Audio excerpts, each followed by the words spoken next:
Welcome. This is maybe another video of the dinner party, and you can become a member by subscribing to my channel and giving your own opinion about what I have to say. But the key element of the dinner party is that the main focus of a country or a government should be to provide good food on the table for each citizen every night.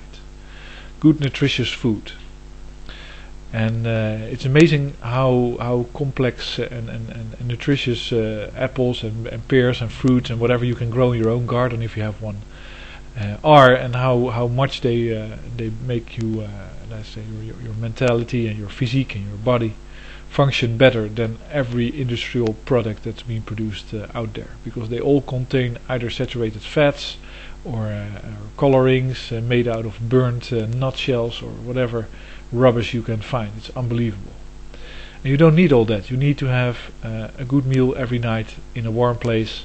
So energy is also part of the agenda. And of course, if you want to grow food that's healthy, then you need a clean environment.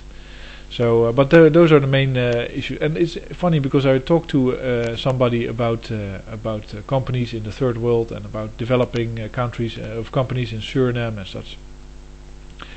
And he said, we had a discussion about shareholders, and his question was, what's the function of a company?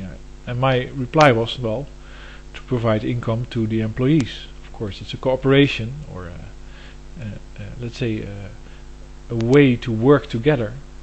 So you make products that you cannot make alone, on your own, and because you do it together, you all get an income. Everybody, to the degree that he adds to the effort that's being delivered, and what you make should be something that the economy or that other people need, otherwise they won't buy it. That's kind of logical in my mind.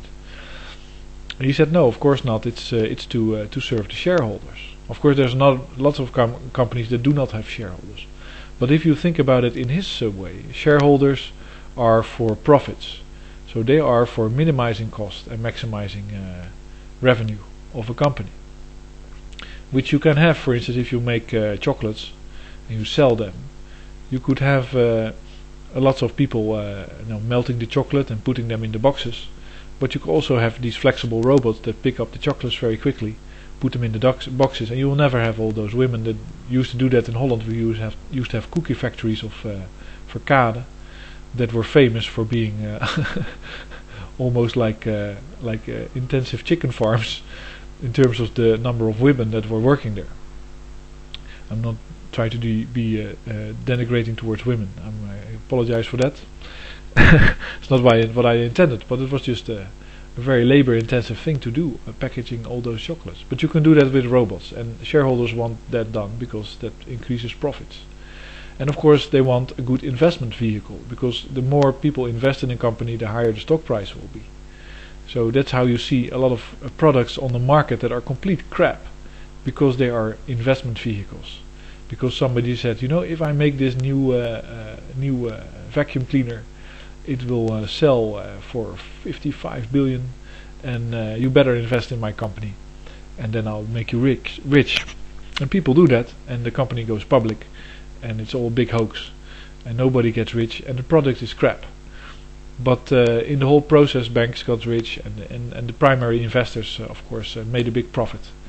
So you can make up those type of companies all the time, and you'll find that products you find on the shelf, in the end, because of the shareholders, are crap and made by robots.